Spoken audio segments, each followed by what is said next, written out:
Welcome to another edition of the Sports Web. I'm Peter Blake. Thank you very much for checking in. So, the Tampa Bay Buccaneers fall to 8-7 as they lose to the New Orleans Saints on Saturday, 31-24, all but ending their playoff hopes. I'll give you 3 reasons why this happened on Saturday.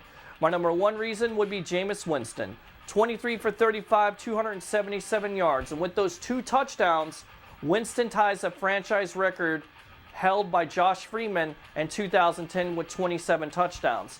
And saying that, it was the 2 crucial interceptions that really killed this team on Saturday. They're not good enough right now to overcome that, and I get it that Winston is a 22-year-old quarterback that has a bad offensive line and not many weapons, but it has to be cleaned up because it killed this team on Saturday. My number 2 reason would be the defense. In fact, the defense had to have a big performance, much like they had a couple weeks ago, and it didn't happen. In fact, they didn't get enough pressure on Drew Brees.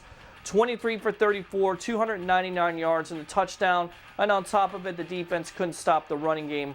18 carries for 90 yards, 2 touchdowns by Mark Ingram. How bad was this defense on Saturday, you ask? 14 points scored by the Bucs offense in the third quarter, 15 by New Orleans. There were times in this game where the defense could not stop the Saints, and the Saints did whatever they wanted to.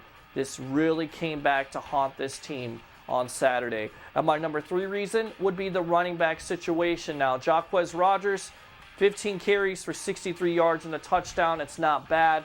He's thrust in a starting role. But you ask, why is he in that starting role?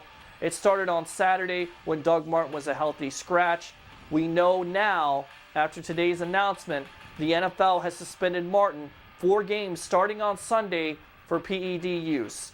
Martin is going to check himself into rehab and hopefully he gets himself right. But the fact remains that the Buccaneers paid Martin a lot of money, guaranteed money in free agency, and he's underperformed this year.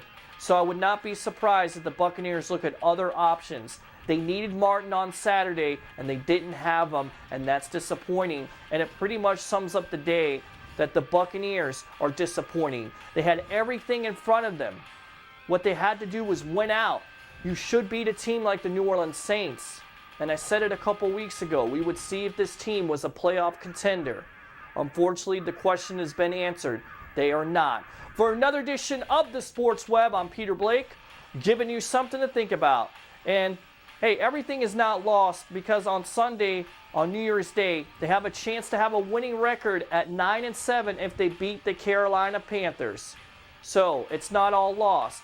And saying that, start out your New Year's Eve with the most entertaining sports talk show in the Tampa Bay area, the Sports Web, from 4 to 6. Bring your passion, bring your excitement, just don't bring any nonsense.